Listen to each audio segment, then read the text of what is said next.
Bom Tem a palavra. dia, bom dia, ministra, bom dia, senhores ministros, e bom dia a todos aqui presentes. Antes de iniciar minha exposição, gostaria de agradecer a oportunidade de vir aqui enquanto diretor do Jus Liberdade, que é uma associação sem fins lucrativos que tem forte interesse na pesquisa jurídica e no debate jurídico como um todo. Pois bem, assim que eu vi divulgada a lista de expositores, eu percebi que todos tinham formação na área jurídica e extenso trabalho na área jurídica. Percebi, então, não um problema nessa situação, mas uma oportunidade. Uma oportunidade de trazer aqui argumentos e fatos que não se restringam ao debate jurídico, percebendo, assim, como um dos objetivos da audiência pública, dado que a Corte conhece o direito. E gostaria de avisar também que, durante minha exposição, eu citarei artigos e estudos científicos, e para quem quiser conferir as referências, publicarei ao fim do dia, no site Jus Liberdade, todas as referências do que for apresentado aqui hoje. Pois bem, vamos à exposição propriamente dita. Eu resolvi dividir a minha apresentação em 4 perguntas e, obviamente, 4 respostas, uma resposta a cada pergunta. Primeira pergunta: o ordenamento jurídico permite a exigência de apresentação de certidão de antecedentes criminais? Essa pergunta é relevante para poder saber se podemos adentrar profundamente ao debate. Se essa pergunta tiver uma resposta negativa, a gente não pode nem prosseguir a outras perguntas. Vamos à segunda pergunta. Colisão entre direito à informação do empregador e direito à privacidade do empregado. Qual direito prevalece no contrato de trabalho? E terceira pergunta. Há que se falar em discriminação por parte do empregador se ele não selecionar um candidato devido aos registros criminais? E quarta e última pergunta. A proibição da exigência é a melhor forma de combater a exclusão do mercado de trabalho por parte de ex-condenados? Pois bem, vamos à primeira pergunta. Será que o ordenamento jurídico permite a exigência de apresentação de certidão de antecedentes criminais? Durante a minha pesquisa, eu vi diversos autores defendendo que não, defendendo que a própria exigência de apresentação, o próprio pedido, já configuraria um ilícito trabalhista. E eles defendem esse ponto de vista com base nas 3 áreas do direito afetas a essa questão: direito constitucional, trabalhista e direito penal. Sob a ótica do direito constitucional, os autores costumam afirmar que não é possível a discriminação no âmbito do contrato de trabalho, principalmente porque é um objetivo da República Federativa do Brasil promover o bem de todos sem preconceitos de origem, raça, sexo, cor, idade e quaisquer outras formas de discriminação. Ainda na Constituição citam o artigo 5º, que foi citado aqui hoje, que em seu caput afirma que todos são iguais perante a lei, sem distinção de qualquer natureza. Indo agora para o direito do trabalho, os autores costumam afirmar que há legislações, como citadas aqui hoje, a legislação do vigilante e a legislação do empregado doméstico, até a vigência da Lei Complementar 150, que citavam expressamente a exigência de antecedentes criminais. E sendo assim, já que essas leis citam expressamente, outros empregos não poderiam exigir antecedentes criminais. Isso é o que afirmam os autores. E, por fim, em relação ao direito penal, eles trazem o argumento de que os antecedentes criminais servem de instrumento criminal, ficando restringido a esse âmbito, não podendo ser usado no âmbito trabalhista. Eu, particularmente, tenho um entendimento diferente através da pesquisa que realizei e através da própria reflexão e busca de outras pesquisas. Do ponto de vista constitucional, entendo que pedir antecedentes criminais não é discriminação. Eu abordarei melhor isso no terceiro tópico, na terceira pergunta, mas, nesse momento, basta dizer que conforme o entendimento do Supremo Tribunal Federal da discriminação, pedir antecedentes criminais não encaixaria nessa ideia de discriminação. Em relação ao direito do trabalho, afirmar que o empregador somente poderia pedir antecedentes criminais nos casos em que a lei assim o exigir, é entender que, ao particular, é permitido fazer exatamente o que a lei obriga, não dando espaço ao particular para que ele haja conforme a finalidade do que ele quer, no caso, o contrato de trabalho e a seleção de um bom candidato. E também não faria sentido esperar que o legislador prevesse todas as situações de emprego em que ele observasse uma relevância de proteção e permitisse, assim, a certidão de antecedentes criminais. Isso é totalmente inviável, observando o nosso legislativo e a possibilidade fática de um poder legislativo em um determinado país. E, por fim, dizer que os antecedentes criminais servem somente ao direito penal é esquecer que, por exemplo, hoje, se eu quisesse saber os antecedentes criminais das pessoas que aqui vieram hoje, eu poderia ver, talvez eu tivesse medo de seja uma pessoa muito insegura, não sei, de repente, eu poderia saber se essas pessoas apresentam antecedentes criminais e me precaver. Agora vamos à segunda pergunta. Percebe-se, assim, que há uma colisão entre direitos fundamentais, como foi bem exposto aqui hoje.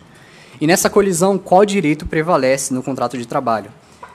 Em defesa do direito à privacidade do empregado, temos o artigo 5º, inciso 10, que afirma, abre aspas, são invioláveis a intimidade, a vida privada, a honra e a imagem das pessoas, assegurado o direito à indenização pelo dano material ou moral decorrente de sua violação, fecha aspas.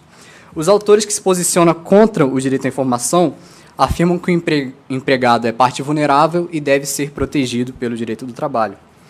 Elevam, assim, o direito à privacidade do empregado de modo que ele prevaleça em relação ao direito à informação do empregador. Eu também tenho entendimento diferente nesse aspecto. Precisamos lembrar que contrato de trabalho, como qualquer contrato, realiza-se na base da confiança. E para corroborar isso, eu trouxe a análise econômica do direito para ajudar na minha exposição. Robert Coulter afirma que para o contrato ser eficiente, ele deve apresentar algumas características, dentre as quais destaca-se as seguintes: gerar níveis ótimos de informação e gerar níveis ótimos de confiança entre as partes. Ora, como seria possível de gerar níveis ótimos de informação e níveis ótimos de confiança entre as partes, se não existe nem confiança, se o empregador não pode adquirir uma informação que ele julga necessária para o emprego ofertado? Sendo assim, o empregador deve ter, tanto quanto possível, o máximo de informações relevantes do empregado, de modo a evitar a chamada assimetria de informações no contrato. A assimetria de informações ocorre quando uma das partes tem mais informações que a outra em um contrato, tornando assim o contrato ineficiente. No caso de um contrato de trabalho, o empregador quer saber qual o melhor candidato à vaga ofertada, enquanto que o candidato quer ser o melhor aos olhos do empregador. Nesse conflito, o empregado procura apresentar as informações mais positivas, enquanto que o empregador quer ter acesso tanto às informações positivas quanto negativas para fazer a análise em sua contratação. Nesse sentido, defendo que o conflito entre os direitos deve se resolver observando que o contrato de trabalho exige informações simétricas. Sendo assim, prevalece o direito do empregador à informação para que o contrato se torne eficiente. Terceira pergunta. Há que se falar em discriminação por parte do empregador se ele não selecionar um candidato devido aos registros criminais? Eu acho que essa é a pergunta base do debate aqui hoje, porque é ela que vai determinar se há discriminação ou não. E se há dano moral ou não. Sobre discriminação, o Supremo Tribunal Federal já estabeleceu o seguinte, abre aspas, a discriminação que se baseia em atributo, qualidade, nota intrínseca ou extrínseca do indivíduo, como o sexo, a raça, a nacionalidade, o credo religioso, etc., é inconstitucional. Com essa ideia em mente, faço a seguinte pergunta. O que determinada pessoa faz de bom ou ruim em sua vida? Enquadra-se em atributo, qualidade ou nota de um indivíduo? Há que se falar em discriminação a respeito dos fatos positivos ou negativos que uma pessoa realizou durante a sua vida? Na minha opinião, a resposta é não. O que determinada pessoa faz de positivo ou negativo enquadra-se em sua esfera pessoal de fatos relevantes, tornando-se assim possível a análise por parte de um empregador em uma eventual candidatura ao emprego dessa pessoa. Por exemplo, o empregador pode solicitar que candidatos ao emprego informem qual faculdade ou escola frequentou. Obviamente, essa informação já estará no currículo da pessoa. Aí eu lhes pergunto, se o empregador tem preferência por egressos de uma determinada faculdade, e só deixando de lado essa preferência, se um candidato apresenta maiores habilidades nas habilidades previstas no emprego, estaria se falando em discriminação, no caso de ele selecionar só ingressos de uma faculdade? Resta claro que não faz sentido falar em discriminação nesses casos. Há também quem diga, como foi dito aqui hoje, que não faz sentido pedir antecedentes criminais, dado que o cometimento de um ato ilícito não significa posterior repetição desse ato ilícito. Eu concordo, obviamente, com esse raciocínio, mas eu concordo dos dois lados. Assim como um fato negativo realizado por uma pessoa, um fato positivo realizado por essa pessoa não significa que ela repetirá esse fato positivo. Por exemplo, se uma pessoa ganhou uma competição de debates há 3 anos atrás e candidata-se a um emprego que exige oratória e retórica e argumentação, será que o empregador, somente com a informação de que há 3 anos ele se sagrou campeão por essas habilidades, ele não analisará se hoje ele mantém essa habilidade, se ele continuou treinando essas habilidades e mantém as habilidades necessárias para o emprego? Será? O mesmo ocorre com antecedentes criminais. Não significa dizer que ela repetirá determinada conduta indesejável, mas isso não exclui a relevância desse fato para uma análise à vaga de um emprego. E vou além. No Brasil, as micro e pequenas empresas são responsáveis por 52% dos empregos privados. Isso significa dizer que, em 52% dos contratos de trabalho no Brasil, há uma relação mais próxima entre os dirigentes e os contratados, significando assim, provavelmente, maior preocupação em relação à escolha de um candidato. Vamos agora à última pergunta. Eu trouxe essa pergunta mais porque percebi na pesquisa que realizei que há preocupação grande no fato de se excluir do mercado de trabalho os ex-condenados, apesar de eu perceber que isso não se insere diretamente no tema. Dado isso, quem defende que deve ser proibido os antecedentes devido a essa inclusão afirma que há uma função social no contrato e deve-se evitar que os ex-condenados sejam excluídos. Nesse sentido, quero deixar apenas uma reflexão nos senhores presentes aqui hoje. Quero deixar apenas uma dúvida. Será que realmente estamos buscando a melhor solução para combater esse problema, supondo que esse problema deve ser resolvido? Não achei pesquisa nesse sentido no Brasil, até porque por causa da dúvida de se é legal ou não solicitar os antecedentes criminais, mas foi realizada uma pesquisa no começo desse mês pela Universidade de Michigan, nas cidades de Nova Jersey e Nova York. O que eles fizeram? Os pesquisadores fizeram 15 mil cartas de interesse a empregos de pessoas fictícias nas 2 cidades e enviaram essas cartas de interesse a vagas de emprego antes e após a proibição de se pedir antecedentes criminais.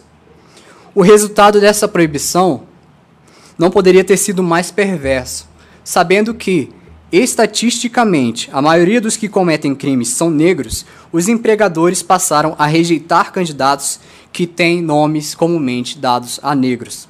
Assim, se antes da proibição os brancos, após o envio das cartas de interesse, eram contatados apenas 7% a mais que os negros, após a proibição os brancos passaram a ser contatados 45% a mais que os negros. Ou seja, a norma que objetivava incluir no mercado de trabalho os ex-condenados acabou por excluir a população negra do mercado de trabalho. Será que não devíamos analisar se a solução que pensamos para esse problema, de fato, vai gerar a consequência que queremos? E nesse momento, concluo a exposição e espero que tenha conseguido gerar ao menos a dúvida naqueles que já vieram convictos aqui hoje, porque creio que quando a gente se propõe a debater, a gente se encontra muito fechado, mas ao menos uma dúvida espero ter deixado a quem já veio convicto a essa audiência pública. E, por fim, agradeço a todos pela atenção dos senhores. Muito obrigado. Também agradecemos a participação do senhor Arthur Bezerra de Miranda, pela sua valiosa colaboração, que certamente será útil, como as demais, a esse tribunal. E encerrando a minha participação neste evento, renovo o agradecimento ao ministro Márcio Eurico, relator do caso Paradigma para a solução desta controvérsia, cumprimentando Sua Excelência pela iniciativa, também por todos louvada da realização do próprio evento,